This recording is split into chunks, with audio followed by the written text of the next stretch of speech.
commit performing our work responsibly in your honor.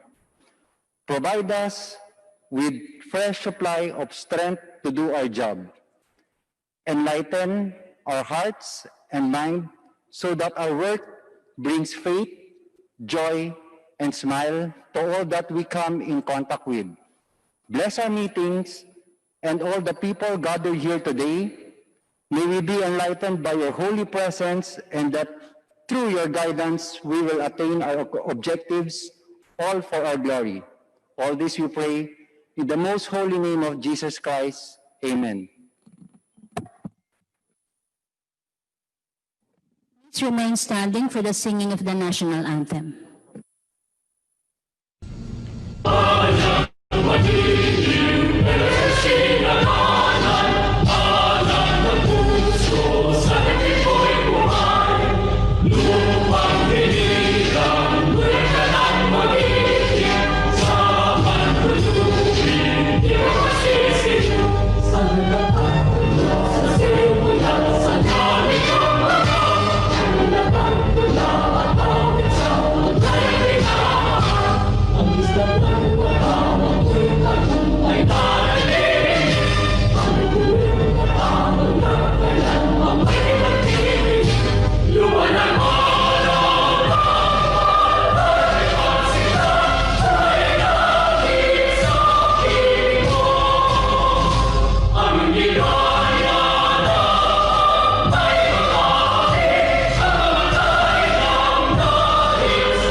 The joint meeting with the Committee on Good Government and Public Accountability is hereby called to order.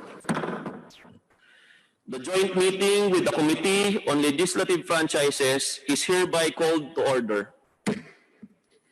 Mr. Chairman, on the part of the Committee on Legislative Franchises, I move to dispense with the calling of the roll. I second the motion. There's a motion to dispense with the calling of the roll for the Committee on Legislative Franchises. The motion is duly seconded. Hearing no objection, motion is approved.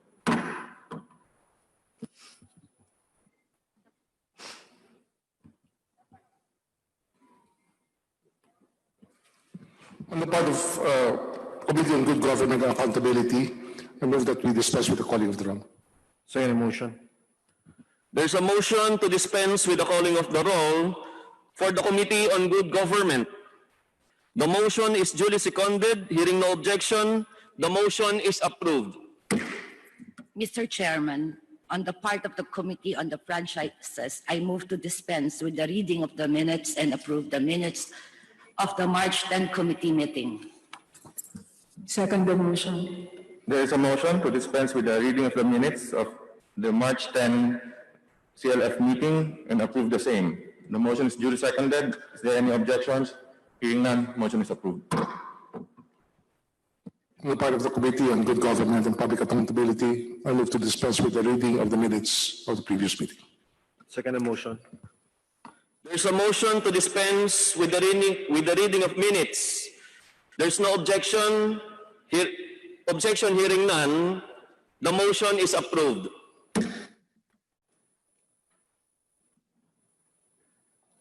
The Chair would like to ask the Committee Secretary to please acknowledge the members present and also our guests.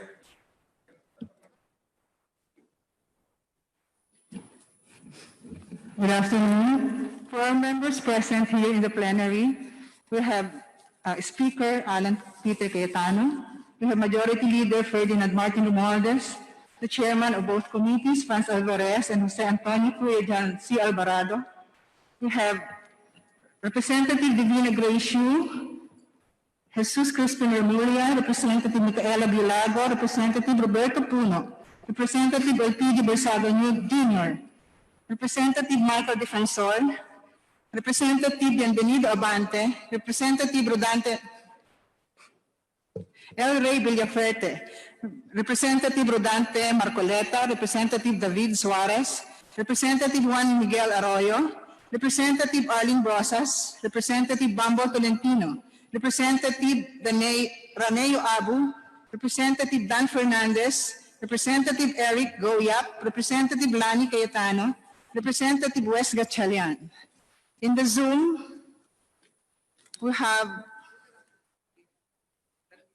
we want to recognize our members in attending the Zoom video conferencing: Deputy Speaker Pablo Ortega, Deputy Speaker Geogracios Sabeliano, Representative Carlos Zarate, Representative Edsel Lagman, Deputy Speaker Conrad Estrella III, Deputy Speaker Rosemary Arenas, Representative Sol Aragones, Representative Joy Tambunting, Representative Ian D., Representative Presley De Jesus, Representative Neptali Boyat Gonzalez, Deputy Speaker Ferdinand Hernandez, Representative Raymond Mendoza, Representative Datu Rooney Sinsumat Jr., Representative Ann Hofer, Representative Vilma Santos Recto, Christian Unabia, Gabriel Bordado Jr., Jericho Nograles, Tony Pet Albano, Chodorico Jaresco, Leanda Bolilia, Marlene Len Alonte, Representative Michael Romero, Mujib Hataman, Ferdinand Gaite, Cristal Bagaching, Frederick Xiao, Hilt Cabarangay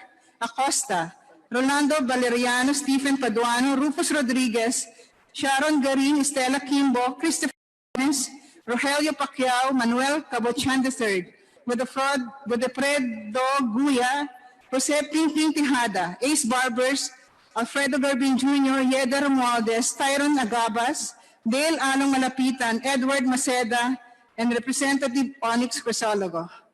For our guest from the ABS-CBN, we have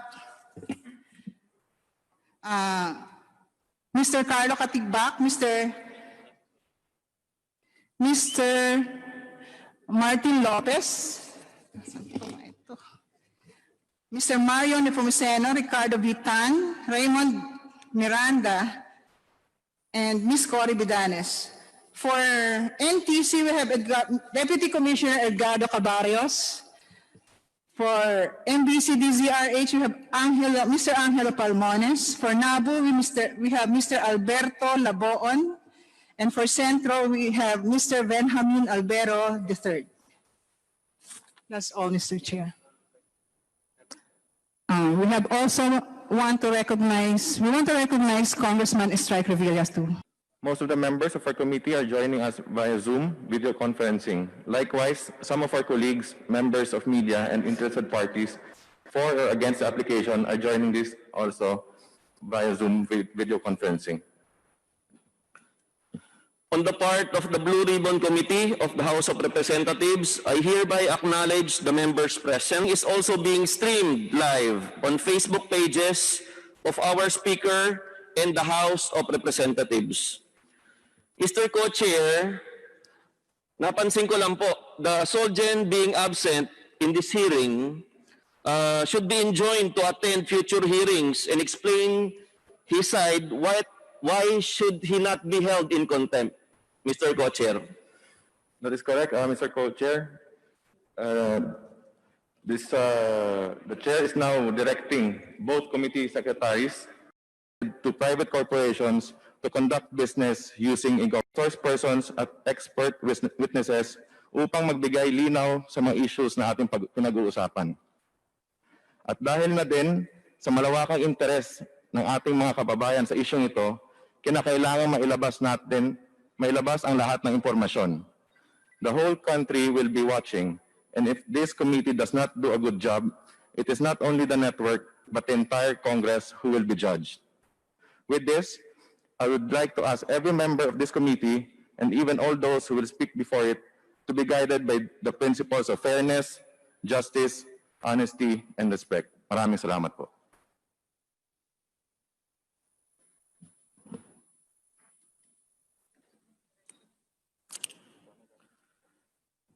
Mga kasama, legislative power is vested in Congress. Ayon sa Article 6, Section 24 ng Konstitusyon, dapat magmula ang kapangyarihan ng Kamara to originate a franchise bill is exclusive, plenary, and discretionary. Hindi maaaring mapilit na mabalangkas ang batas ng ating Kongreso kung hindi nito nananais. Hindi tayo dapat pinangungunahan ng iba nating mga kasamahan sa gobyerno. Sa hearing po noong March 10, sa harap ng sambayan ng Pilipino, nagsabi ang NTC at they are under oath, natatalima sila sa payo ng DOJ na mag-i-issue ito ng provisional authority para sa ABS-CBN hanggang dumating ang panahon na mapagdesisyonan ng House of the People ang aplikasyon sa pagpapalawig ng prangkisa nito na naaayon sa saligang batas.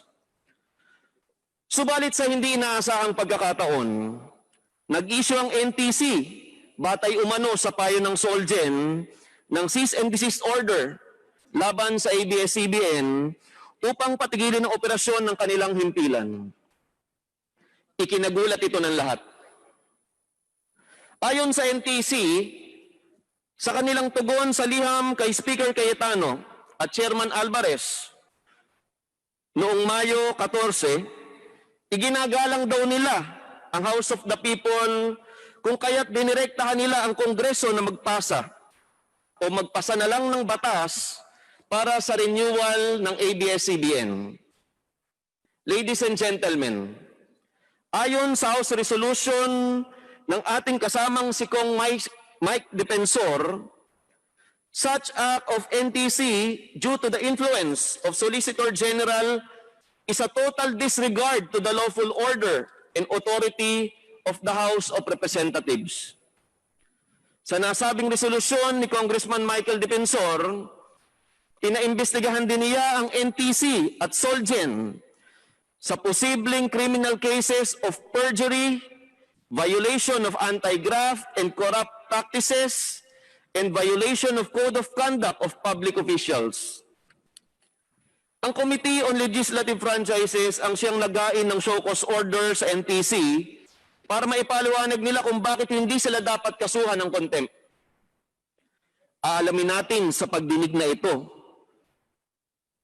kung sila ba talaga ay may nilabag o nilabag ba nila ang constitutional right ng ABS-CBN sa equal protection of laws. Dahil ang are many parts, yet one body. Ating mga kababayan, Chairman Alvarado, Chairman Alvarez, ating pong mga bisita from ABS-CBN, ating pong mga advocates against the renewal or a new franchise, colleagues, magandang hapon po. So first reminder lang sa atin lahat, whatever happens, we are one body. The Philippines is one body with many parts. The archipelagic nature of our country ensures that we will never be homogeneous in our culture, our tradition, and our belief. Regionalism, tribalism, and political factionism is and always be a challenge for us as a nation. But despite these challenges, we can be one body. But this should not be an excuse for us to act like quarrelsome little children. Di tayo pwedeng parang mga bata na walang rational ang arguments just because we come from different places or backgrounds. We have to learn to be bigger than that which divides us and not allow our own mistrust, ignorance, and hate turn us against each other. Sadly, even as we stand on the verge of a new age, these lessons of the past remain largely ignored. It is still far easier to wallow in our differences instead of celebrating our commonalities. A few months ago, I asked that we all do a little soul searching so that our viewpoints may extend not just to the present, but to include reflections of our past and hope for the future. That we may see the importance of community and solidifying our core values as one nation. Sa crisis po, sinasabi, the best and the worst of us comes out. And the best and worst will flow from our core values. I am happy that Congress, despite all these distractions, all these challenges, have remained steadfast in its commitment to prioritize essential legislation, particularly those relating to the COVID-19 pandemic, to saving lives and saving people's livelihood. Just this morning, the Defeat COVID Committee, headed by Majority Leader Martin Romualdez, and I'd like to thank him, approved the Philippine Economic Stimulus Act, and thank you to the Economic Stimulus Cluster, the anti-discrimination against persons with suspected, probable, and confirmed cases of COVID-19, the paper from the Committee on Banks and Financial Intermediaries. These three measures will form part of Congress' larger AIM, or the Adapt, Innovate, and Manage initiative. It will ease the impact of the virus on those most vulnerable sectors of our society. The Bayanihan We Heal as One Act, despite some delays and mistakes in its implementation, is good law. It covered the last 2 months. Now we are called upon as a nation and here in Congress to discern, to pray, and to work hard towards crafting a new and comprehensive law towards that will address our new lives, our new economy, and what everyone is now calling our new normal. This is an example of one part of the body taking care of the others that are hurting or in need of care. As representatives of the people, we have a duty to listen to what they say. But as leaders of the community, we also have a responsibility to temper what is popular with what we know is right. So ulitin ko po yun, ha. Bilang representante po ng tao, obligasyon natin i-represent sila, alamin ang opinion nila. Pero bilang leaders nila, kailangan hindi parati kung ano popular, kung ano tama. So paano po natin mapagdidikit yung dalawa? Mapagdidikit po natin yung dalawa kung fair at transparent ang hearing. So by allowing the people to hear both sides, what is popular and what is right will hopefully intersect. This is why we are aiming for a better normal and not just back to what we were before. This is why we want to pass laws that will future-proof our educational system, and protect and strengthen businesses and livelihoods. This is why Congress is pushing against the popular tide of the ABS-CBN issue to be heard right away at the start of the year or the end of last year, while we continue to lay the foundation for our collective better futures. Many of our countrymen are looking for direction in this world of the new normal. In a blink of an eye, much has changed. Dati ang ginagamit na word game extremist sa magkabilang dulo ng usapang ito. Ngunit hindi namin pwedeng gawin yon dahil yun po ay mali. Ang tama ay pakinggan ang bawat panig, dinggin ang mga facts, bigyan ng pagkakataon magsalita ang bawat isa at magdesisyon ng patas. Tama po na bigyan pagkakataon magsalita ang bawat isa at magdesisyon ng patas. Tama po na bigyan ng pagkakataon magsalita ang bawat isa at magdesisyon ng patas. Paulit-ulit po namin sasabihin yan. Tama po na bigyan ng importansya ang opinyon ng lahat sa paghahanap ng katotohanan. Mali po ang pagbubuli, pananakot at pag-iinsulto sa isa't isa. I began my statement by talking about the Philippines as one body with many parts. Congress, being a responsible part of this body, is committed to holding a fair, impartial, comprehensive, and thorough examination of all facts regarding this issue. That commitment has not wavered nor changed despite all the criticism that had been thrown at Congress and at me personally.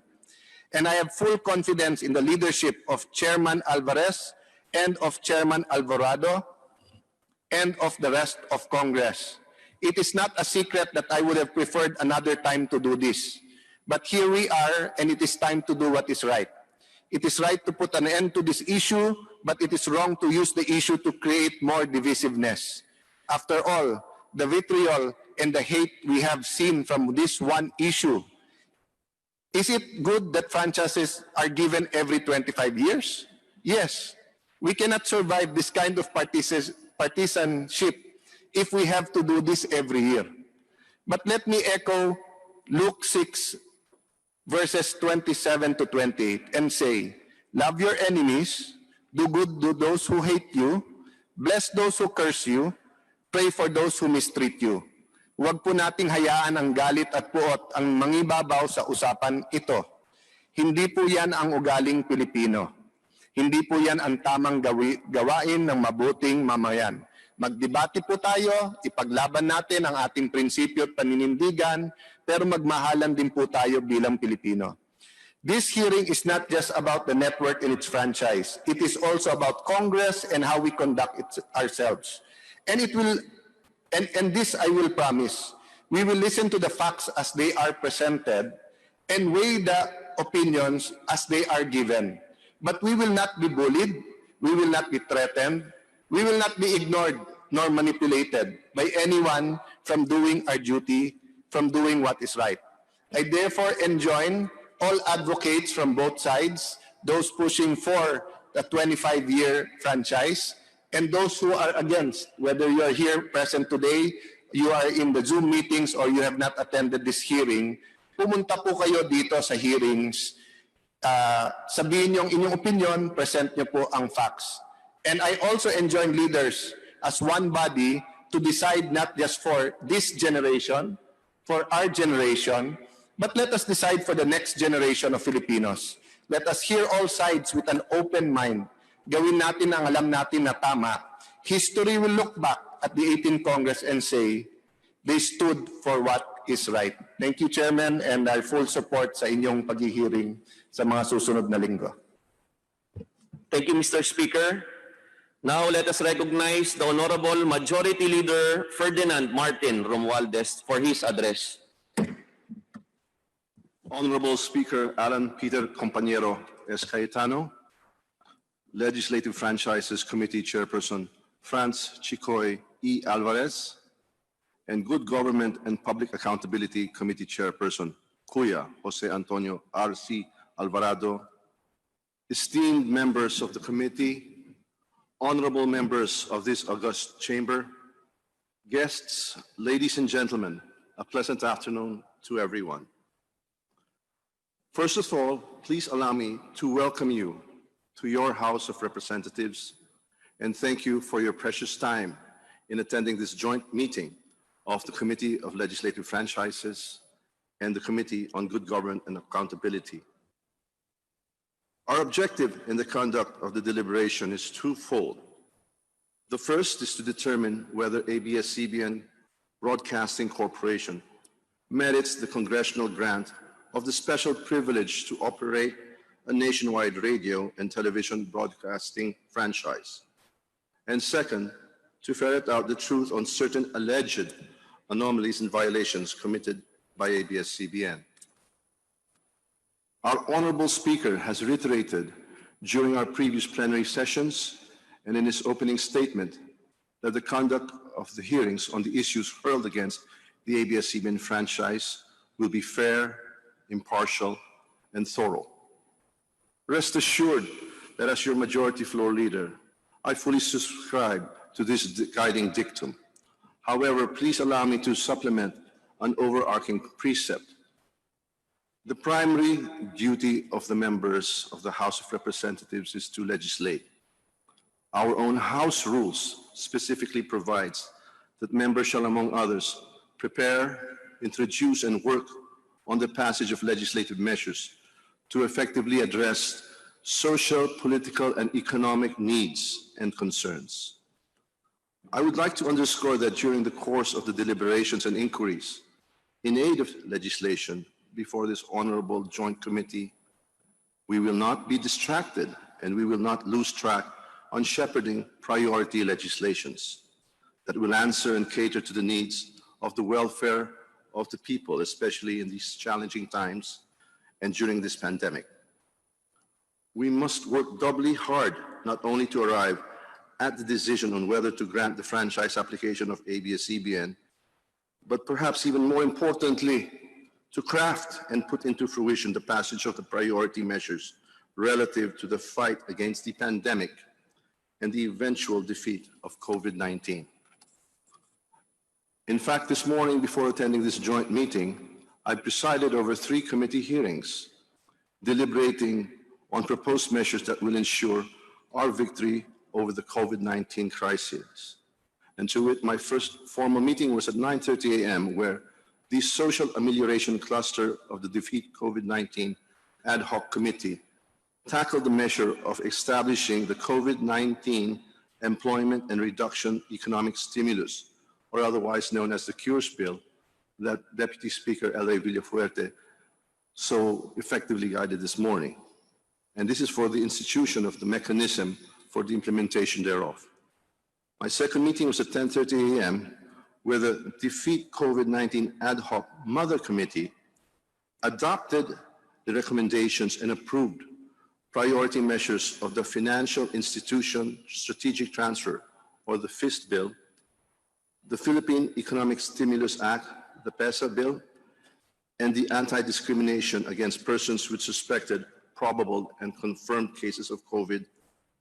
And our third meeting was held at 11:30 a.m., where this representation as the chair of the Rules Committee met with the other members of the said committee to include in the calendar of business for our plenary this afternoon several significant measures.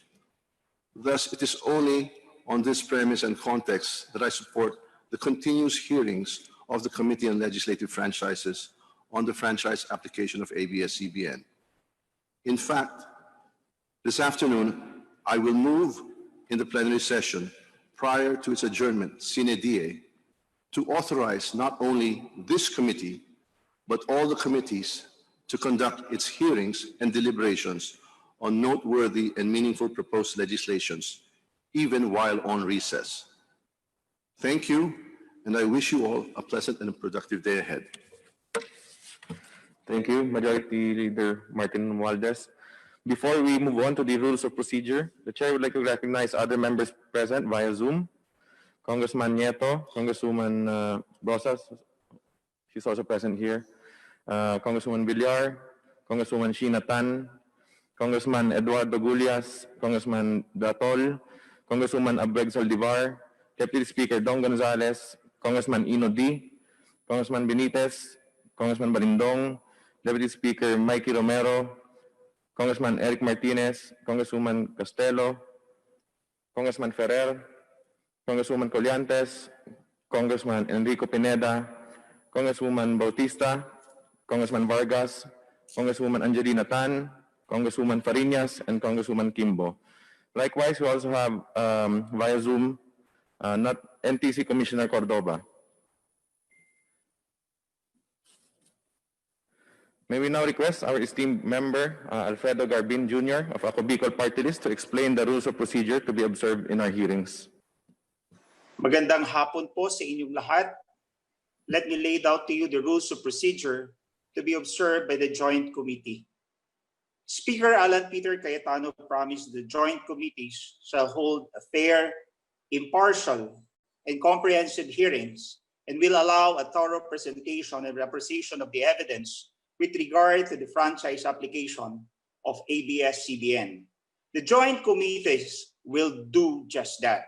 There are many issues to tackle based on the position papers that have been submitted so far. There are many issues. Mahalaga po ang mga kasagutan sa mga issue para malaman kung dapat hindi bigyan o dapat bigyan ng prangkisa ang ABS-CBN. The decision of the Joint Committee cannot be reached in one sitting only. Iisa-isahin po natin ang mga issues na napapaloob sa franchise application ng ABS-CBN. Sa hearings po, una, maglalaan po tayo ng hearing sa bawat issue na kailangang talakayin. And each hearing for a particular issue, unang magpipresenta ang ABS-CBN at pagkatapos ay susundan ng tao o partidong kontra dito. Both ABS-CBN and the respective oppositors can present their side by themselves or through a representative like a lawyer or their own official. The parties will be allowed to present documents, audiovisual presentations, and witnesses during the meeting or the hearing. In the interest of fairness, itong mga dokumento, audiovisual presentations, and affidavits of witnesses ay kailangan isumite sa Joint Committee 3 araw bago ang naturang hearing kung kailan ipipresenta ang mga ito.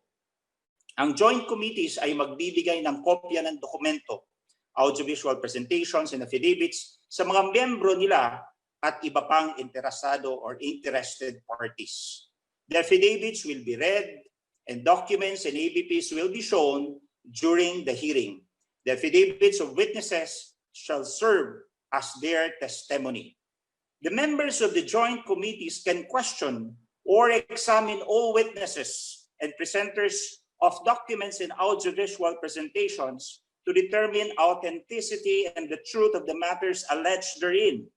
The joint committees may invite resource persons like experts, groups, sectors, constituencies, and individuals to give their opinion on an issue or subject.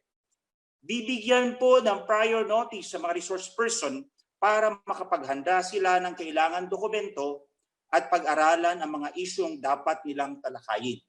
The Joint Committee may also invite resource person, the relevant officials from various agencies of the government, as they have the expertise and experience that the members need the determination of the issues involving ABS-CBN. The members of the Joint Committee may also question or examine the resource persons. The Joint Committee may subpoena documents and persons so they can be presented during the hearing. And while ABS-CBN may be represented by counsel during the hearings, the presence of its principal officers in each hearing is strictly required by rules. The principal officers include the President, the Chief Operating Officer, the Chief Executive Officer, and the Chief Finance Officer, the Corporate Secretary, and the Chief Technical Officer or their equivalents. Pagdating naman po sa pagboto, after all the parties, including the resource persons and witnesses heard, the joint committees will start the deliberation and thereafter magbobotohan na po. Only the members of the joint committee are allowed to vote. I repeat, only the members of the joint committee are allowed to vote. And ang majority po ng boto ang mananaig. Kapag ang mga aligasyon na ibinato or kapag mas madami ang pumabor, pasado ang aplikasyon sa committee level. Kung hindi naman, denied ang application. Inuulit ko po, maraming isyong nakapaloob at mga aligasyon na ibinato kaugnay sa franchise application ng ABS-CBN at tungkulin ng komite at tiyaking ang prangkisa na ibibigay ay makakabuti sa kapakanan ng ating bayan at kapwa Pilipino. Inaasahan namin na ang lahat ng members ng Joint Committee at ang buong Kongreso, gayon din ang mga partido, witnesses at resource persons, kabilang na ang lahat ng ating mga bisita dito sa Kongreso, na sundin at igalang ang mga patakaran na hiniain ng Joint Committee upang matiyak ang maayos at makatarungan na pagdinig sa franchise application ng ABS-CBN. Tandaan natin na ang prosesong nabanggit ay isang guide para sa pandinig na ito. The Joint Committee should not be bound by strict adherence to technicalities when it comes to finding out the truth. May mga pagkakataon na kinakailangan maging maluwag tayo upang masigurado natin ang makatarungan at mabilis na pagre-resolba ng mga issues.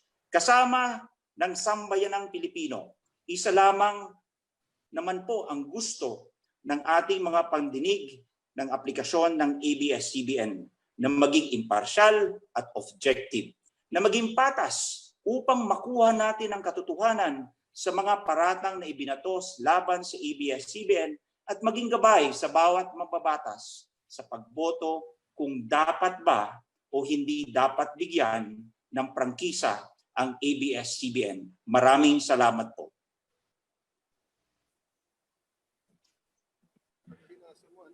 Mr. Chair, Congresswoman Rosas. Yes, Mr. Chair, just a clarificatory question with regards to the rules of procedure, Mr. Chair. Yes, Mr. Chair, good afternoon, dear colleagues and guests. I am happy that finally, the Committee on Legislative Franchise convened after a long break. However, I was expecting that this hearing is a continuation of what has begun last March 10. Kung maalala po ninyo, last March 10, the committee promised that as soon as the session resumes this May, it will deliberate the measures on the renewal of the ABS-CBN franchise and allow us, sponsors, to deliver our sponsorship speeches. Dahil po joint hearing ang nakaschedule sa araw na ito at ang primarya sa joint hearing na ito, yung nakasalang na resolutions, hindi po ba tatagalang pagtalakay sa mismong mga franchise bills?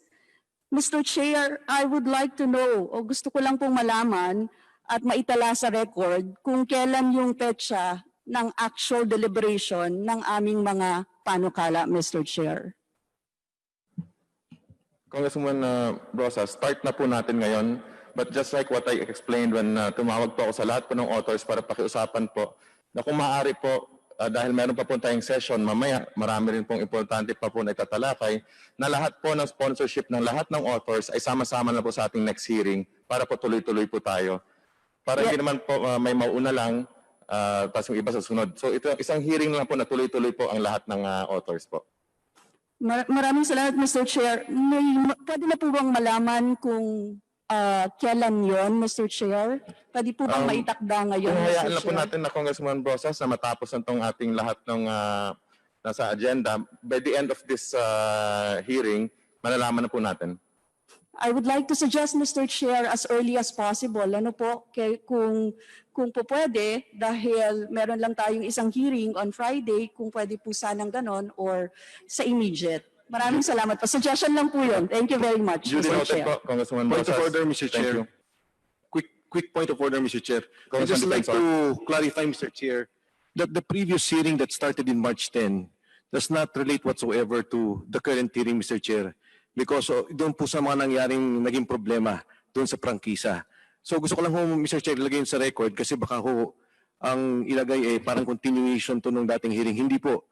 Bago po itong hearing dahil nga po sa nangyaring expiration ng franchise.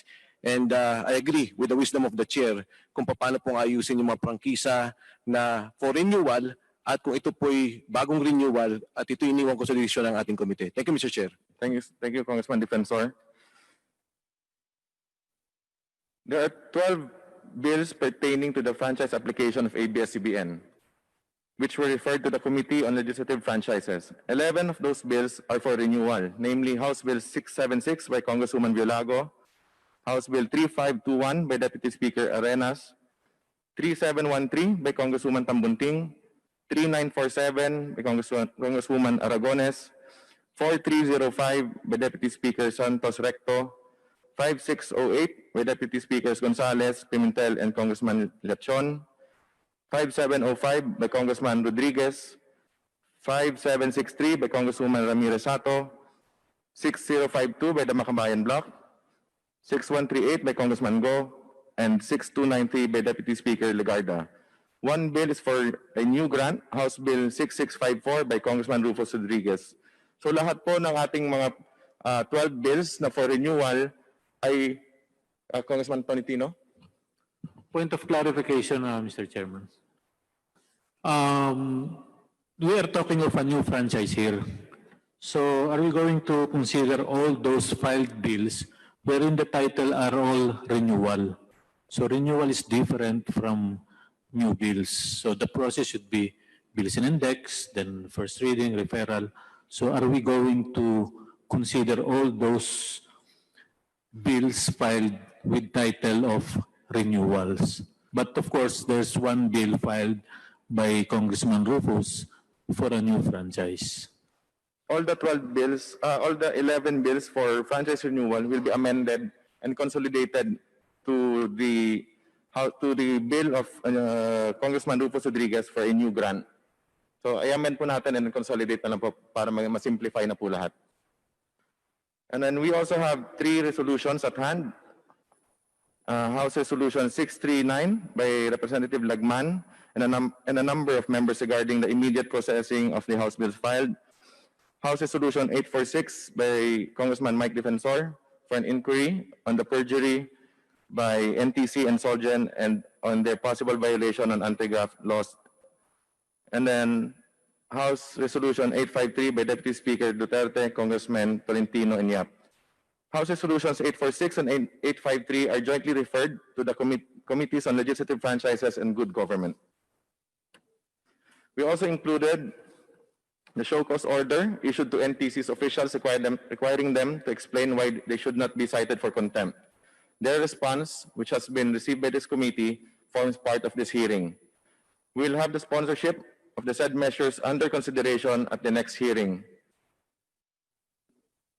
So now we move on to the opening statement by ABS-CBN. We now recognize Mr. Carlo Katigbak, President of ABS-CBN, to give the opening statement. The Honorable Chairman of the House Committee on Legislative Franchises, Congressman Franz Alvarez. The Honorable Chairman of the House Committee on Good Government, Congressman Jose Antonio C. Alvarado. The Honorable Speaker of the House, Alan Peter Cayetano. The Honorable Majority Floor Leader, Martin Romualdez. The Honorable Members of this committee. The Honorable Members of the House present at the plenary and on Zoom, good afternoon. Para sa ating mga Pilipino, ang pagmamahal sa pamilya ay pinakamahalaga. Ang ABS-CBN po ay ang aking pamilya. Isang pamilya ng 11,000 taong naghahangad magserbisyo sa bayan. Sa nakalipas na mga linggo, nagdurusa po ang pamilya ko. Nag-aalala sila na mawawalan sila ng trabaho. Natatakot sila para sa kanilang kinabukasan at sa kinabukasan ng kanilang mga mahal sa buhay. Ang sakit po ng pakiramdam. Alam po namin na sa panahon ng pandemya, napakahirap pong mawalan ng trabaho dahil hindi madaling makahanap ng panibagong hanap buhay. May nagsasabi sa social media na nagpapaawa lang daw kami. Sana po makausap ninyo ang isang tatay o nanay na mawawalan ng hanap buhay. Sana po maramdaman ninyo ang takot nila kapag iniisip nila kung papaano nila bubuhayin at papakainin ang kanilang pamilya. Sana po pakinggan ninyo ang boses ng aming mga kapamilya. Sinabi ng Presidente ng aming rank and file union, hindi na kami makatulog sa pangangamba. Hindi po kami nagpapaawa. Umaapela po kami. Ibalik niyo po ang ABS-CBN para maprotektahan namin ang 11,000 kong kapamilya at ang kanilang mga minamahal sa buhay. We want to do everything we can to protect our employees. Pero may hangganan din ang kakayahan ng kumpanya namin. Habang wala kami sa ere, palaki ng palaki ang nalulugi sa amin. At sa mga darating na linggo, mapipilitan na kami maglabas ng listahan ng mga empleyadong mawawalan ng trabaho. Sana makita po ng Kongreso na nasa kapangyarihan ninyo ang kinabukasan nila. Sa tingin po namin, wala pong dahilan kung bakit hindi pwedeng ibigay ang prangkisa ng ABS-CBN. There have been many accusations thrown against us about alleged violations of laws or violations of our franchise. Sinasabi po ng mga bumabatiko sa amin, the law is the law. And we agree, the law is the law. And under the law, we are innocent unless proven guilty. Up to now, there is no court that has determined we have broken any laws. Sabi po ng BIR, bayad ang aming buwis. Nanggaling po sa SEC na aprobado sa kanila ang pag-issue ng mga PDR. Ang Department of Justice ang nagsabi na hindi labag sa prangkisa ang KBO. Ang DOLE naman ay nagsabi na sumunod kami sa lahat ng compliance orders nila. Wala po kaming nilabag na batas. Pero inaamin namin na hindi kami isang perpektong organisasyon. May mga kakulangan din po kami at handa naming ayusin ang mga ito. I know there are congressmen who feel there are things that we can do to be a better company. And we agree with you. Mark Lopez, our chairman, and I both commit that even if a franchise is given to us, we will not stop listening to you. And we will continuously take actions that make us a better company. Your Honors, masakit po itong nangyari sa amin. Umasa po kami sa hangarin ninyo at ng Senado na habang pinag-uusapan ng prangkisa, hindi po kami mawawala sa ere. Sa pag-shutdown namin, marami sa ating mga kababayan ang nawalan ng serbisyo ng ABS-CBN, lalong-lalo na sa panahon ng pandemya. Nasa 70 million po ang nanonood ng ABS-CBN bawat linggo. Kailangan nila ang balita para sa kanilang kaligtasan o hanap buhay. At habang hindi sila makalabas ng bahay, marami ang nangangailangan ng mga programang nagbibigay ng saya, inspirasyon, tibay ng loob at pag-asa. Milyon-milyong OFW din po ang umaasa sa ABS-CBN para maibsan ang kanilang lungkot habang nagsasakripisyo sila para sa pamilya. Nung nag-umpisa ang quarantine at gutom ang naging problema ng bayan, agad po kaming kumilos para makatulong. Sa suporta ng iba't ibang kumpanya at sa donasyong nanggaling sa publiko, ang Pantawid ng Pag-ibig ay nakapaghatid ng pagkain sa 3 milyong tao sa NCR, Laguna, Cavite, Rizal at Bulacan. Para po sa amin, ang magmalasakit ay tungkulin ng aming kumpanya bilang isang tunay na kapamilya. Sana pakinggan niyo na lang po ang boses ng ating mga kababayan na nagsasabi kung gaano kahalaga ang serbisyo ng ABS-CBN para sa kanila. Sa aming mga kapamilya, maraming salamat po sa lahat ng suportang ibinibigay ninyo sa amin. Sana maparamdam ninyo sa inyong mga mambabatas kung gaano kahalaga ang ABS-CBN para sa inyo. Naniniwala po kami, ang pagbigay ng isang prangkisa ay nakasalalay sa serbisyong na ibibigay sa taong bayan. ABS-CBN deserves a future only if it has made your lives better. Your Honors, nasa mga kamay ninyo ang kapakanan ng marami. Ang aming mga empleyado at ang kanilang mga pamilya, ang ating mga kababayan na umaasa sa serbisyo ng ABS-CBN. Hinihingi po namin na bigyan ng prangkisa ang ABS-CBN. Tapat po kaming naglilingkod sa bayan sa mahabang panahon, wala po kaming nilibag na batas, at nangangako po kami na patuloy kaming magsusumikap na maging mas mabuting kumpanya. We commit that even after receiving our franchise, we will have the humility to listen to the public on how ABS-CBN can continually be of better service to our country. Thank you for this opportunity. We place our trust in your love for family and your love for country. Maraming salamat po. Mr. Chairman, with your permission, may we show a short video. Those opposed to the application, the chair would like to recognize additional members who are joining us today via Zoom. Congressman Enverga, Congresswoman Suarez, Congressman Chato, Deputy Speaker Pimentel, Deputy Speaker Legarda, Congresswoman Elago,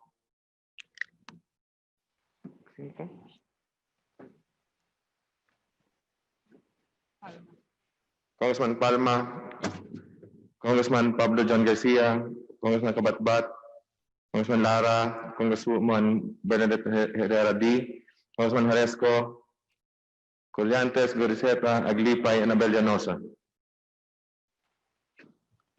Thank you, Chairman. We had invited Solicitor General Jose Calida to deliver the opening statement of those opposing the franchise application of ABS-CBN. Alam na po nating lahat na wala po dito si Solgen. So we ask and now recognize Deputy Speaker Rodante Marcoleta of Sagip Party List to deliver the opening statement of those opposing the franchise application of ABS-CBN.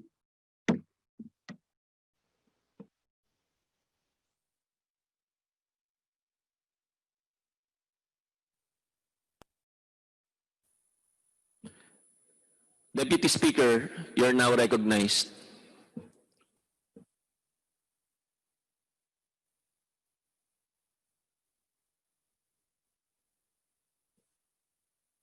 Meron po akong pin-repair na konti ring slide. Sana po maipakita muna bago ako magpatuloy. Pwede po, Deputy Speaker Marcoleta. Law, ibig sabihin batas. So kaya ginawa ang batas sa isang democratic country na kung nasaan tayo ngayon is para maging pantay-pantay ang lahat ng tao. Sa classroom may batas, bawal lumabas o bawal lumabas. Pero pag sinabing pag nag-comply ka na bawal lumabas, pero may ginawa ka sa pinagbabawal nila, inayos mo yung law ng classroom nyo at sinubmit mo ulit, ay pwede nang pala ikaw lumabas. Mr. Speaker, So, my distinguished colleagues, hindi po nag-comply sa batas ang ABS-CBN, kaya hindi po sila pwedeng lumabas at magpalabas.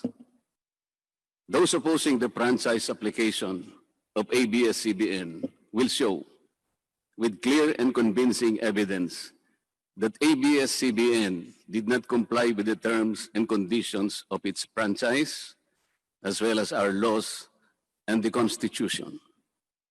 In fact, they will show in the succeeding hearings of the Committee on Legislative Franchises that ABS-CBN deliberately and with impunity violated the conditions of its legislative franchise and more so our laws and the Constitution. Matagal na po kasi ang mga aligasyong ito. Hindi mamatay-matay, lumulutang sa internet, nasa labi ng mga Pilipino. Hindi seryosong binigyan ng pansin. Bakit po? Tikom ang bibig ng may kakayahang magsiwalat nito dahil takot sa maimpluwensyang network na kayang sirain ng tao, kandidato man o hindi. Salamat at ganap na ninindigan si Speaker Alan Peter Cayetano at hindi inalintana ang mga tuligsa sa kanya at pinayagan niya na magkaroon ng patas, bukas at malawak ang pagdinig sa mga aligasyong ito katulad ng nagaganap sa araw na ito. Ang banggit nga po sa John 8:32 ay ganito, "And you will know the truth, and the truth will set you free." Violation of the Constitution. Number 1, franchise is longer than 50 years. Hindi na po dapat payagan itong pagre-renew ng prangkisa ng ABS-CBN. Dapat na pong isara ang pinto para sa kanila. Bakit po? Because the ABS-CBN has been using the airwaves for more than 50 years. 53 years today, to be exact. Our Constitution says that Congress can grant a franchise of up to 50 years only. Taong 1957, nang makuha ni Don Eugenio Lopez Sr., may-ari ng Chronicle Broadcasting Network o CBN, ang Alto Broadcasting System o ABS. Simula po noong 1967 ay naging ABS-CBN na po ang tawag dito dahil sa merger ng ABS at CBN. Kung susumahin po natin ang prangkisa nito simula noong 1967, ay 53 taon na po itong gumagamit ng airwaves magpahangga ngayon. 63 years naman po kung susumahin natin mula po ng pagkakakuha ng CBN sa ABS noong 1957. The Committee on Legislative Franchises should not allow itself to be used by ABS-CBN to again circumvent the Constitution and violate the categorical 50-year limitation imposed on franchises. Hindi na po dapat buhayin muli ng Kongreso ang prangkisa ng ABS-CBN sapagkat ayon po sa ating saligang batas, ang buhay ng prangkisa ay hindi dapat lumampas ng 50 taon. EDSA Revolution. Siguro po may mga ngatwiran at sasabihin ng ganito. Sinara naman nung martial law ang ABS-CBN. Di po ba? Dapat huwag bilangin ang panahon na yon. Tanggapin po natin sandali na isinara nga ang ABS-CBN simula Setyembre 23, 1972, pagkatapos na ideklara ang martial law. Pero hindi po ba nagbukas din ito agad matapos na ito ay mabawing muli ng pamilya Lopez noong EDSA Revolution? Hindi ba't kulang-kulang 13 taon din po ang namagitan na panahon? So let's assume that we subtract 13 years from the 63 years that ABS-CBN has been in operation starting 1957 when CBN acquired ABS. Hindi ba't 50 taon din po ang magiging resulta?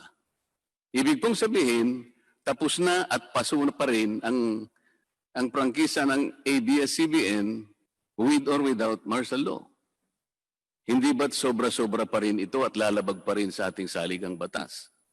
Naging palasak nga noong panahon ng martial law ang kantsaw na tama na, sobra na. Subalit ang mahalagang tanong po ng taong bayan na hindi pa nasasagot magpahanggang ngayon ay kung paano biglang nabawi ng mga Lopez ang ABS-CBN mula sa pag-aari ng gobyerno pagkatapos maitalaga ang Cory administration. Sinulatan po noon ni dating Senador Lorenzo Tanyada ang Presidential Commission on Good Government na isoli na sa mga Lopez ang ABS-CBN kahit may arbitration pang nagaganap sa pagitan ng pamahalaan at ABS-CBN. Na i-turn over po agad ang istasyon ng ABS-CBN sa mga Lopez sa kabila ng wala pang pagtukoy sa tunay na pagmimay-ari nito ayon sa kautusan sa Board of Administrators na binuo sa Letter of Instruction number 1 ni Pangulong Cory Aquino. Sa ngayon po ay wala man lang mailabas na papeles tungkol dito ang PCGG. Nagbayad po ba ang ABS-CBN sa Administrasyong Cory Aquino? Nag-public bidding po ba? Bakit tila ura-urada at habang magulo pa ang lahat dahil katatapos lang ng EDSA Revolution, ay biglang napasakamay na muli ng mga Lopez ang ABS-CBN. Nakabatay po ba ito sa batas? Hindi po ba dapat sagutin ng ABS-CBN ang mga tanong na ito upang mapanagot po ang dapat na managot kung meron man? Foreign ownership. Puntahan naman po natin ang muling pagbubukas ng ABS-CBN noong 1986. Pati po kasi noong panahon yun ay may paglabag na rin sa ating saligang batas. Ano po kaya yun? Dahil Amerikano at hindi Pilipino ang may-ari at namahala sa ABS-CBN na mariing ipinagbabawal ng saligang batas. Congress should deny the franchise application of ABS-CBN for its clear violation of the Constitution, requiring 100% Filipino ownership and management of mass media companies. ABS-CBN's former president, Mr. Eugenio Gaby Lopez III, was an American citizen when he took the helm of the company in 1986 as director, then president, and then chairman in the later years. It was only in 2000 that he petitioned for recognition of Filipino citizenship and was issued a certificate of recognition as a Filipino citizen in 2002. At kahit sabihin po natin wala na ngayon sa management ng ABS-CBN si Ginoong Gaby Lopez, nagpatuloy pa rin ba sa paglabag sa saligang batas ang ABS-CBN? Opo. Dahil magpahanggang ngayon ay nagbebenta pa po sila sa mga banyaga, mga hindi Pilipino, ng pag-aari o ownership rights ng ABS-CBN. Through an intricate web of corporate layering, ABS-CBN lets non-Filipinos to own its common shares through the issuance of Philippine Depositary Receipts o PDRs. In September 1999, the ABS-CBN Holdings Corporation offered 132 million Philippine Depositary Receipts underlying the 132 million common shares of ABS-CBN. Immediately prior to the closing of the PDR's offering, Lopez Incorporated, the main stockholder of ABS-CBN Corporation, transferred 132 million ABS-CBN shares to ABS-CBN Holding Corporation, its alter ego. With the many rights afforded to the holders of these PDRs, most of whom, if not all, are foreigners, ABS-CBN Corporation virtually allowed these foreign holders beneficial ownership and potential voting rights. This is a circumvention of the strict foreign equity restriction imposed by the Constitution on mass media companies. Quite obviously, the ABS-CBN PDR instrument, a creative financial mechanism, is being used as a subterfuge to indirectly own the underlying ABS-CBN shares of stock. Violation of workers' rights under the Constitution. ABS-CBN violated the rights of its own workers.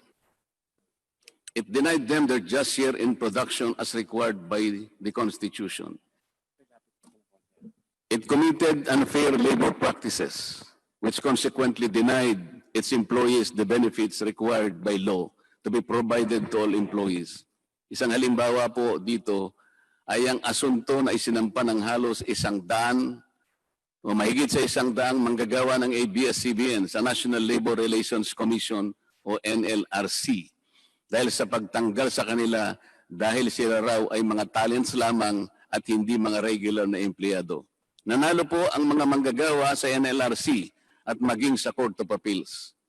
Bakit hindi na lang nila sinunod ang hatol at umapila pa ang ABS-CBN sa Korte Suprema? Ito ba yung sinasabi po kanina sa opening salvo na ang pagmamahal sa kanilang kapamilya ay ganun na lamang?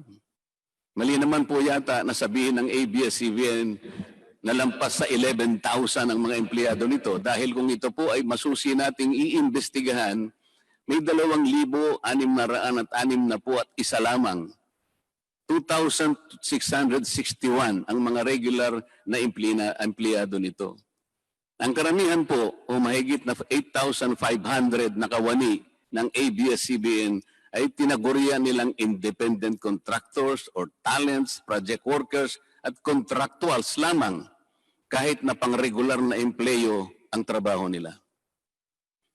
Ayon po sa ating labor code, kapag pang-regular ang tungkulin ng isang manggagawa, dapat siyang gawing regular employee. Hindi dapat contractual. Hindi dapat independent contractor, talent, o kaya'y project worker lang. Malinaw na labag sa batas ang ginagawa ng ABS-CBN. Sana ay ibalita rin po ito ng TV Patrol upang mabunyag ang libo-libong endo sa kanilang bakuran. ABS-CBN has not regularized its contractual workers and talents despite performing the functions of regular workers. It even forced some of its workers to sign employment contracts containing waiver of the right to regularization. And those who refuse were unceremoniously terminated from work. ABS-CBN has subcontracted most of its production work to subcontractor production companies, despite the fact that production is directly related to its core business.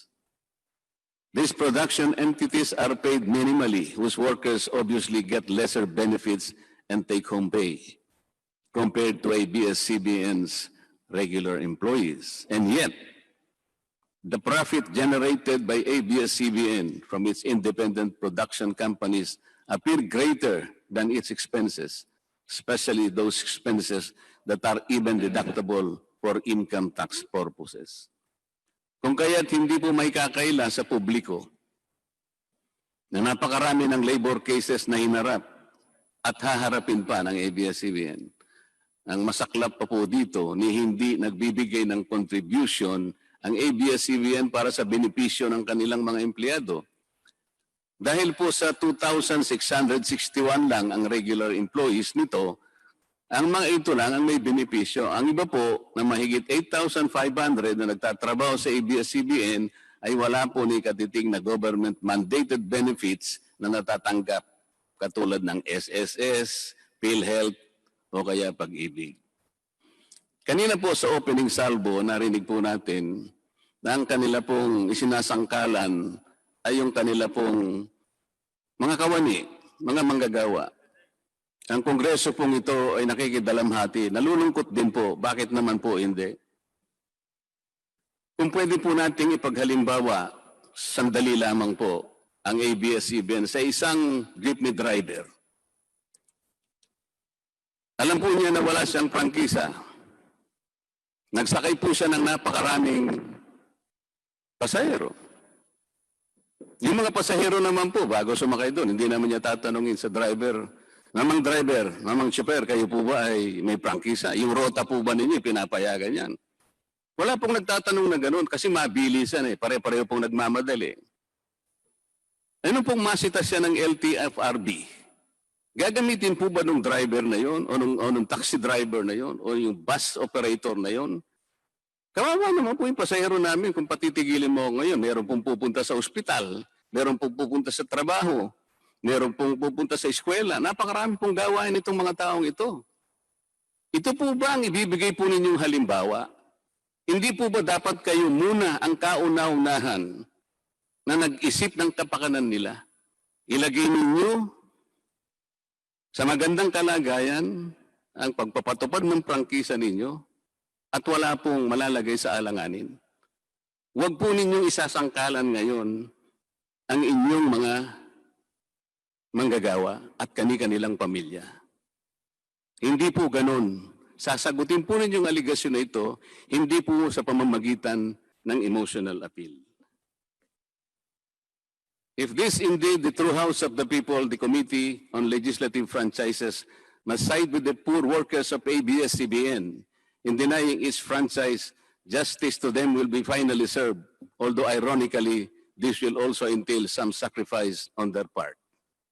Political bias. ABS-CBN has been biased and partisan in favor of particular candidates and against certain candidates during the 2010 and 2016 presidential elections, contrary to the terms of its franchise and in violation of the Omnibus Election Code. Hindi naman po lingid sa kalaman ng marami, kung hindi man lahat, kung paano naging pro Noynoy Aquino ang ABS-CBN noong 2010 at pro Grace po at Leni Robredo naman noong 2016. It is also a matter of record that ABS-CBN failed to air some of President Duterte's political advertisements during the 2016 campaign period, despite receiving the payment for said political ads. Ang masakit po dito, kung hindi pa sila pinigilan ng korte sa pamamagitan ng isang TRO, ay nakahanda na palang ipalabas ng ABS-CBN sa bisperas mismo ng pagtatapos ng campaign period ng 2016 presidential elections. Ang mga anti-Duterte advertisements na binayaran ng isang dating senador. Sinadya ang timing para hindi bigyan ng pagkakataong makasagot pa si Mayor Duterte na noon ay kandidato bilang presidente. Mabuti na lamang at napahinuhod ng ang korte ng petisyon ni Speaker Alan Peter Cayetano na noon po ay Vice Presidential Candidate ni Pangulong Duterte at dagliang nag-issue ng TRO ang korte sa ABS-CBN. It is now a public knowledge that President Rodrigo Duterte and Speaker Alan Peter Cayetano expressed their disappointments over ABS-CBN's unfair reportings and meddling in previous elections. For those opposing the franchise application, hindi na po dapat payagan ng ABS-CBN na muling pakialaman ang politika sa ating bansa. Panahon na para ang taong bayan ang pumili ng mga namumuno na gusto nila at hindi ang napipisil ng ABS-CBN. Paalala lang po sa ABS-CBN, you are a broadcasting company, not a political kingmaker.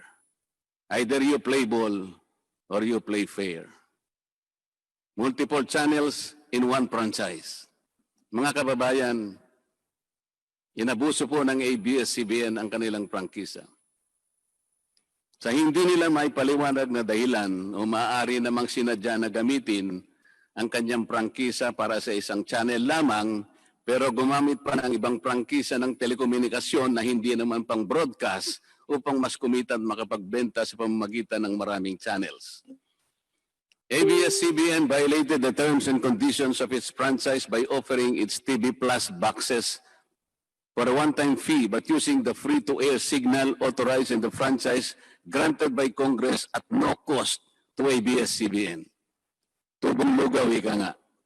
But this practice of ABS-CBN without permission from Congress or the National Telecommunication Commission is killing the cable industry, which depends on monthly based subscription of its clientele. At bukod po sa pagbebenta ng TV Plus box sa publiko, sa Kapamilya Box Office Channel na nakapaloob dito, ay nagawa pang maningil ang ABS-CBN sa bawat pelikulang gustong mapanood ng publiko sa KBO Channel Ibinenta na nga ang TV Plus box, ibinenta pa rin ang mga palabas na pwedeng mapanood sa TV Plus box. Dobleng tubong lugaw na po ito. Hindi po saklaw ang mga ito sa prangkisa na ipinagkaloob ng Kongreso sa ABS-CBN.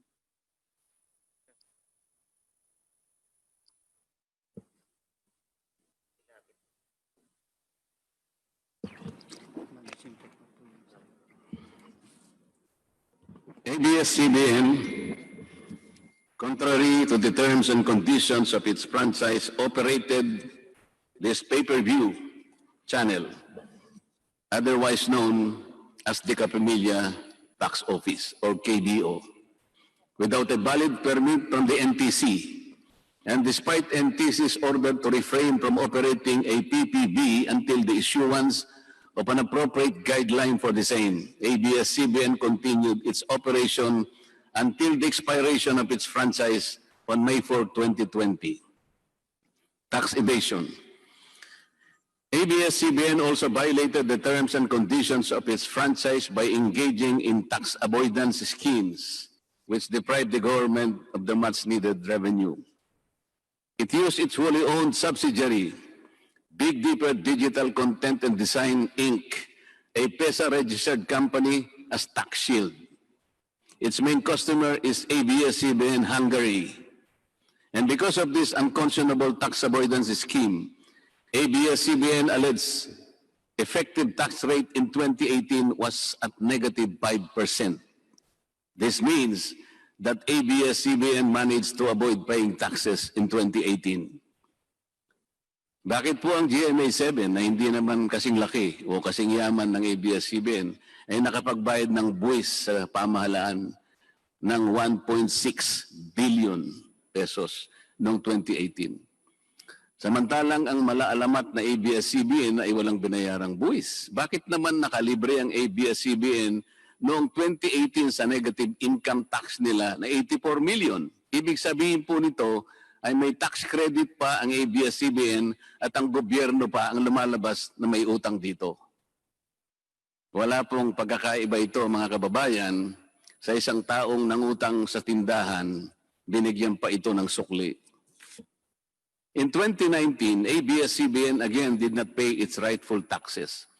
It avoided this by entering into compromise agreement with the Bureau of Internal Revenue, with the latter accepting the settlement of 152 million pesos plus from ABS-CBN, equivalent to only 40% of its assessed deficiency in income tax, value-added tax, and documentary stamp tax payments.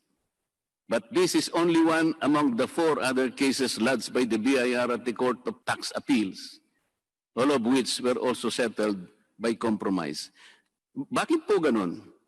Hindi po ba nando sa prangkisa ng ABS-CBN na babayaran nila lahat ang rightful taxes? Kinakailangan po bang sila ay habla pa ng BIR bago sila mapilitang makapagbayad lamang kahit settlement lamang? Ang linaw po ng kanilang prangkisa na babayaran lahat ang kaukulang buwis.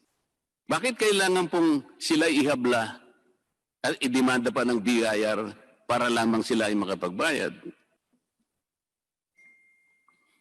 There are also allegations to date that ABS-CBN's Lingkod Kapamilya Foundation, ALKFI, is being used as ABS-CBN as tax shield, and that ALKFI also failed to file donor's tax return and pay the donor's tax.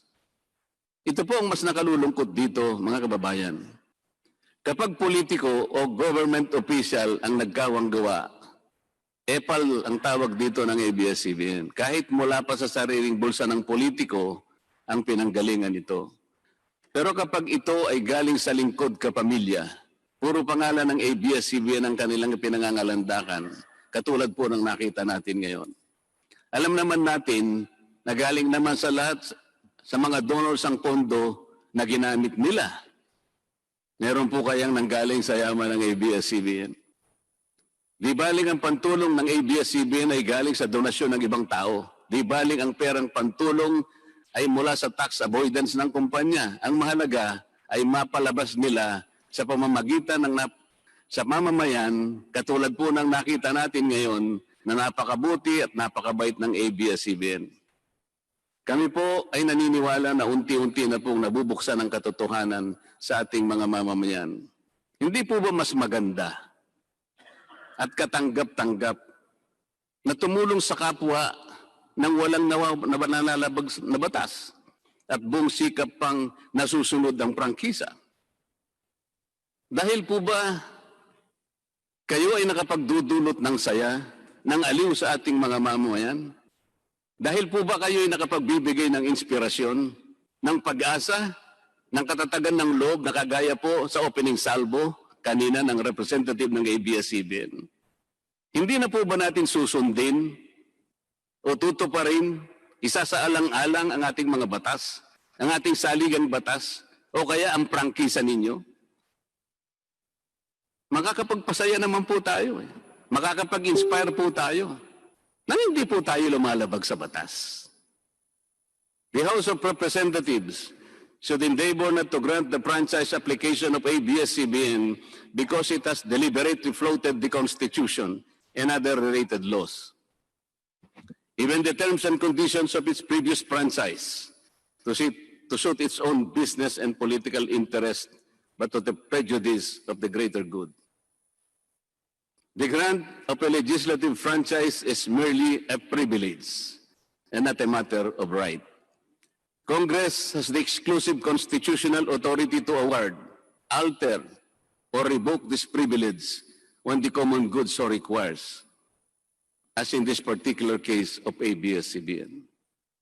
We believe that it is but right for the House of Representatives to deny this time the franchise of ABS-CBN for flagrantly violating the Constitution and related laws, even its own franchise, making it unworthy of the grant of this special privilege by the state.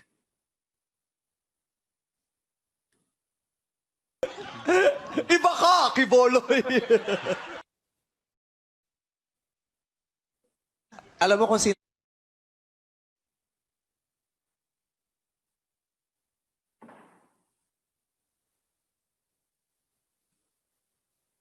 Kailan mo ba gustong mapa-stop ang probinsyano?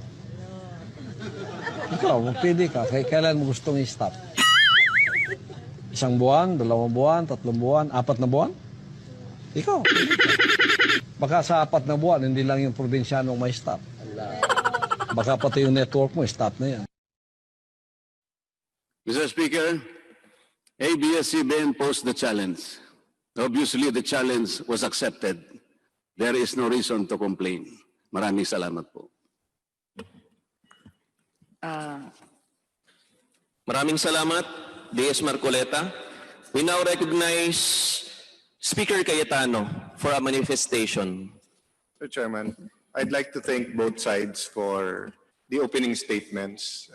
Very clear sa side ng ABS na paninindigan na walang violation of law, at very clear kay Deputy Speaker Marcoleta na inisa-isa niya yung alleged violation of law. So katulad ng sinabi ni Congressman Garbin kanina na dapat less technical para ang tao naririnig lahat, I just like to appeal sa members ng leniency kay Solicitor General, at kahit today natin schedule yung opening statement, bigyan pa natin siya ng pagkakataon sa susunod na hearing to make the opening statement. Kasi kung i-review niyo po ang statements niya, statement na Malacanang, very, very clear po, hindi siya inutusan ng ating Pangulo na pumunta sa korte at gawin yung petition niya. So very, very clear that the champion of the exposing the alleged violations of ABS-CBN is Solicitor General. That doesn't exclude other champions who are here today and other oppositors who have been interviewed on specific alleged violations. Pero si Solgen ang nakapag-put together ng arguments, ng proof, ng ebidensya, ng witnesses. So I don't think we can explain today sa atin publiko ang sub judice rule na claim ni Solicitor General Calida. But I just like to make 2 points. First, Kung ganun ang interpretasyon ng sub judice rule, walang hearing na magaganap sa Kongreso. So for example, corruption sa pagbili ng PPEs, ang gagawin lang nung inaakusahan, mag-file siya ng libel case laban dun sa umakusa. Tapos sasabihin na niya, hindi na siya pupunta sa hearing kasi sub judice yung kaso. Di ba? So, kumpleto po ang jurisprudence at yung batas na hindi po, kung paano i-apply yung sub judice rule. Secondly po, and it's a reminder din sa ating resource persons, during more normal times, no, nung hindi pa tayo nag-zoom hearings or session, ang excuse mo lang na hindi pumunta dito, yung you're not physically well, you're physically unable to, you're out of the country. No? But if you will claim the constitutional right against testifying against yourself, if you're going to claim the right of privacy, if you're going to claim sub judice, or any other legal defense, reporters, if they're going to claim the privilege of protecting the information or the informants, sometimes we will allow that, but you have to be here. You cannot absent yourself and then make those claims. You have to be here, make those claims, and then the committee will determine whether tama yung legal excuse na binigay mo o hindi. So, I know that earlier Chairman Alvarado already stated that we will be sending him a letter, but also to extend him the courtesy na makapag-prepare din siya ng opening statement or at least a summary ng allegations against ABS so that to be fair to our executives from the ABS-CBN at sa kanilang mga empleyado, masagot naman nila punto, kada punto. And I think the opening statements today, and we're going to hear some more, are the best evidence na talagang pag nagharap-harap, ang tao makakapag-decide na kompleto yung impormasyon nila. So yun lang po sa akin, appeal na muli nating imbitahin, mula natin bigyan ng pagkakataon at lahat ng oras at oportunidad ang Solicitor General Calida na ma-present yung kanyang nalikom na impormasyon. If this was the budget hearing, he cannot absent himself. And in the budget hearing, any member can ask him, can you give us a summary of the petition you filed against ABS-CBN? So wag na nating hintayin yung budget hearing sa July o August bago natin siya matanong. Para nga harap-harapan po at yung mga membrong naghihintay sa Zoom at gustong magsalita, makapagsalita. Thank you to our two dear chairmen. Thank you, Mr. Speaker.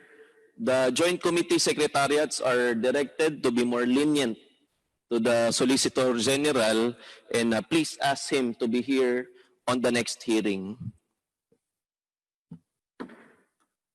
Before we go on to the closing remarks, the Chair would like to recognize more members present via Zoom. Representatives Lacson, Marco, Exter Romualdo, Nograles, Robes, Romulo, and Ramirez Sato. The Chair would like to recognize now Congressman P.D. Barsaga for the closing remarks. Sir Chair. Congressman Rosas. Yes, Mr. Chair. Just a clarificatory question again.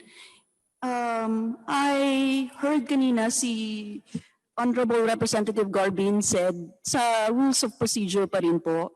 Ikaklaro ko lang po, sinabi niya na ang boboto para sa franchise ay both Committee on Good Governance and Committee on Legislative. Members sa franchise lang po ang pwede bumoto sa Committee on Legislative franchise Franchise. Thank you very much, Mr. Chair. Thank you. Sa ating minamahal ng Speaker, sa Chairman ng Committee on Franchises, pati na sa Chairman ng Good Government at sa ating Majority Floor Leader, sa mga kasama ko sa Kongreso, sa mga kinatawan ng ABS-CBN.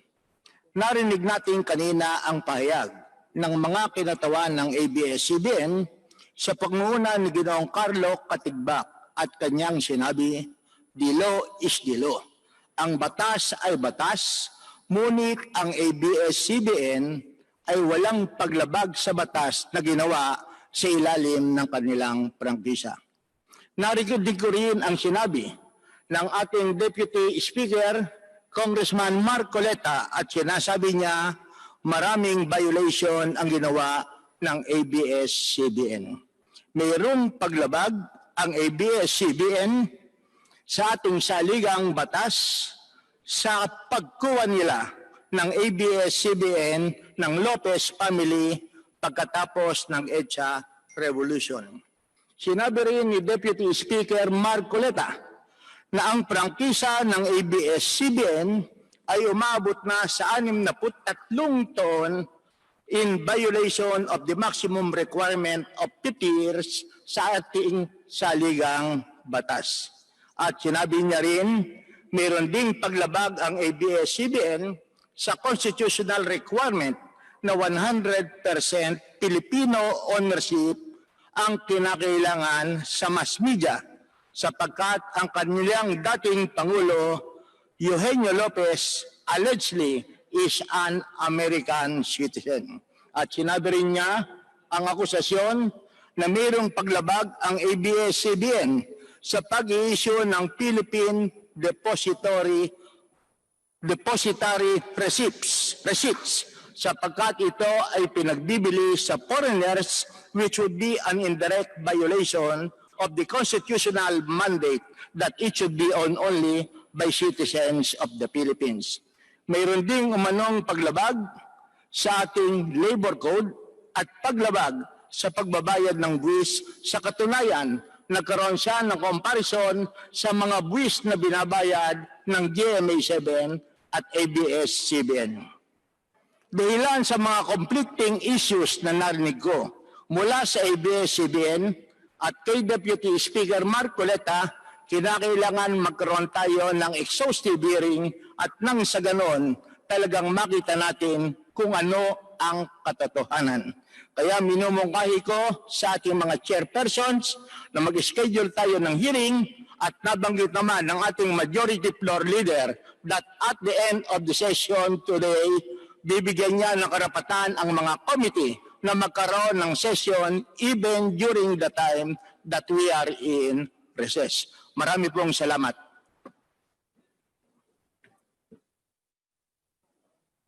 Before we suspend our hearing, may we ask from our guests from ABS-CBN when they will be ready for our next hearing? Kailan po ninyo masasubmit lahat po ng mga kailangan ninyong mga AVPs or presentation documents regarding sa next topic natin, which is yung mga lahat na nabanggit po ni Kong Barsaga? Ano pong schedule lang sa tingin ninyo okay sa inyo? Mr. Chair, para klaro lang, yung topics na i-cover po natin sa susunod na hearing ay yung mga binanggit po ni Congressman Marcoleta? Barsaga po. Okay. Opo. By Friday po, we'll be ready to submit lahat ng documents sa committee. Baka pwede pong Thursday na lang para... Thursday po. Opo. And then, kailan po ninyo gusto mag-hearing? Thursday na Monday, hearing na tayo. Kayo po. Monday po siguro. Kung PD, okay nun? Yes, Mr. Chairman. The sooner the better, sapagkat nakatuon ang mata ng ating mga kababayan sa ginagawa natin sa pagtalakay ng prangkisa ng ABS-CBN. And I think that would also give enough time sa ating Solgen na mag-prepare din ng kanilang opening statement kung tsaka presentation kung mag-a-attend din po sila sa Monday. So we'll schedule our next hearing Monday, 9 Mr. to... Chairman, just a quick proposal, Mr. Chairman. Sana po makuha na rin natin sa ABS-CBN. Ano po ba yung nature ng kanilang proposal? Is it now a new application? It is now a renewal? Para hindi na tayo din nagdidebate within the committee in trying to consolidate the bills that we have for renewal and for the new application, let it come from ABS-CBN itself, from their legal, what submission they would want to this committee. Salamat, Mr. Chairman. Mr. Katigbak, who would like to answer? Siguro, Mr. Chair, I'll defer to our sponsors and co-authors on the particular issue. Sino mong co-author na mag-ano ngayon dito? Kong Rufus? Ano sa Zoom ba si Kong Rufus? Comsec, pakicheck. Comsec, pakicheck si... Paki-on yung mic ni Kong Rufus Rodriguez. Ay, ikaw na, Kong Arlene? Rufus. Mr. Chairman. Kong Mike. Yes. The reason kaya ko po tinatanong yung ABS-CBN dun sa nature ng application nila, kasi parang humaganda sila na po as the corporate entity to define Nakita na po nila yung presentation ni Congressman Marcoleta. There were several points about the constitutional limitation. Ito pong nature of the bill that we will be discussing now. Will it be a new application? Will it be a renewal? So it would be best, Mr. Chairman, that it comes from the entity itself, ABS-CBN. I would assume that the sponsor later on, whether it's Congressman Rufus or anyone else, would take up the bill. Pero at least makita po natin at walang sisihan nang galing mismo doon sa aplikante ng prangkisa ng ABS-CBN. Thank you, Mr. Chairman. Mr. Chairman. Thank you, Chairman. Before we, Chairman, can I be recognized? I would like to recognize Congressman Rufus Rodriguez. Thank you very much, Chairman Chico Alvarez and Chairman Jonathan. Precisely, I have filed a new bill 6694 to grant a new 25-year franchise to ABS-CBN because it is a fact that the franchise of ABS-CBN expired last May 4 midnight. But I would believe that, as stated by Chairman Alvarez, that the 11 bills that were filed, which were on renewal, could be by the motu proprio by the committee, could now be converted into all new grants, because we cannot anymore talk about renewal when there's already a expiration of the franchise. And so if the authors would now join me, and if they would signify their intention to be able to amend by manifestation the word extension to the word grant of a 25-year, I think we can join the issues and we can proceed on a new grant, Mr. Chairman. That is my opinion as author of 6694, filed on May 6 after the May 5 cease and desist order of the NTC, Mr. Chairman. Thank you, Congressman Rodriguez. Congressman Mikey Arroyo. Mr. Chairman, I believe that this issue, whether or not it is a renewal or an extension, is very important because there are so many side issues, Mr. Chairman. For example, there's a side issue. It may be big to others, but may be small to others. But for example, the issue of their frequencies, Mr. Chairman, if it is a renewal, then do they still have a right to the frequencies they used to use? Mr. Chairman, these are just small issues, huge umbrella issue we have. So I believe that we should have many more hearings to give an explanation to the experts, to ABS-CBN, to their side, and to the oppositors. And we haven't heard these gentlemen here.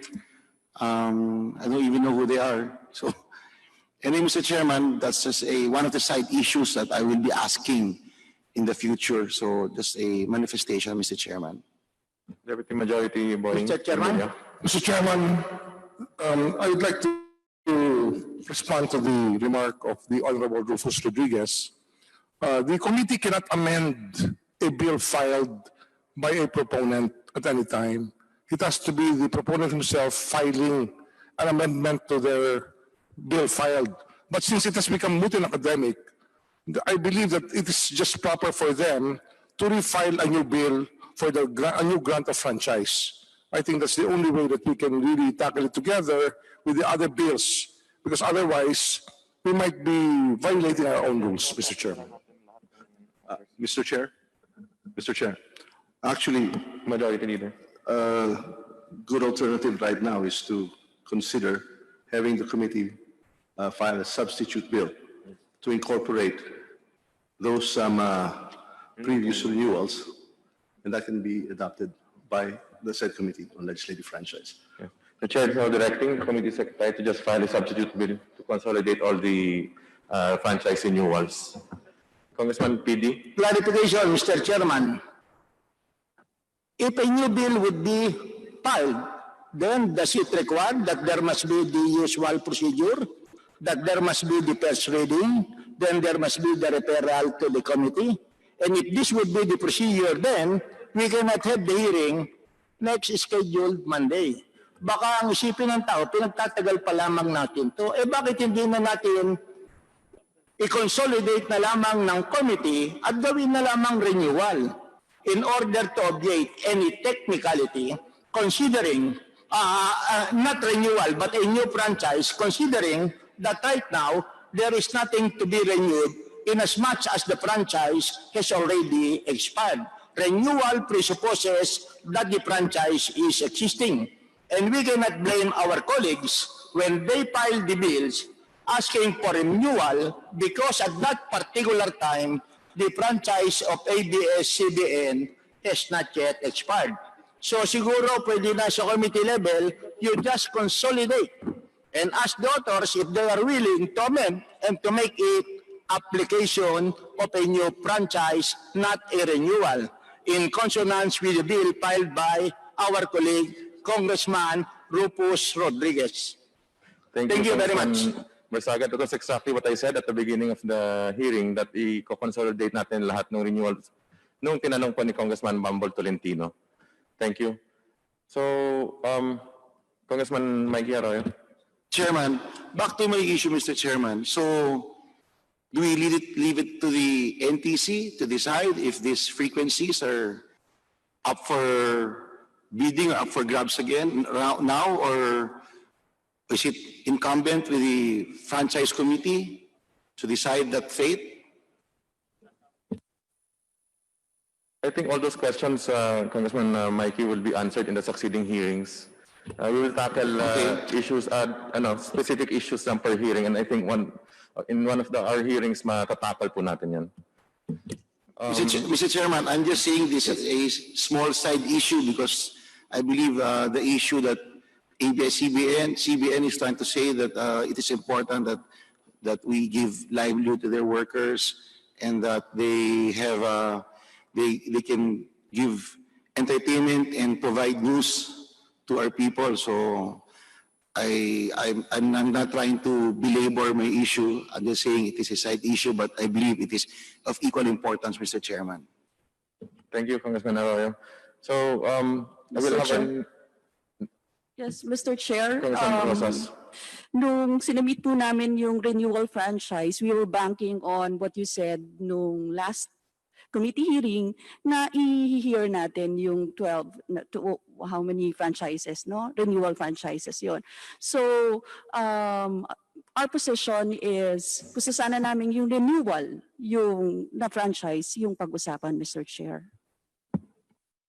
Mr. Chairman. Congressman Herkiap. Mr. Chair, una-una gusto ko po magpasalamat at natuloy na po itong hearing na to. At ngayon po, narinig na natin yung opening statement ni Sir Carlo Catibak na lagi po natin nakikita sa TVN. At for the first time po, narinig naman natin yung statement ni Deputy Speaker Marcoleta na ito po yung mga sa ngayon ay alleged violations at makikita na rin po sa TVN. Yun po ang purpose ng hearing natin, na malaman po talaga ng taong bayan kung ano po yung totoong nangyayari. Yun lang po, gusto ko magpasalamat sa inyo, Mr. Chair, at sa leadership po. Thank you. The Chair will also direct the Committee Secretary to talk to all the authors kung amenable sila doon sa ating gagawin na pag-consolidate na lang. So now, before we suspend, ulitin ko lang ating next hearing, Monday, 9 to 1 p.m. 9 a.m. to 1 p.m. Kung okay na po kayo doon para may time lahat mag-prepare. Hearing is suspended until Monday, 9 a.m.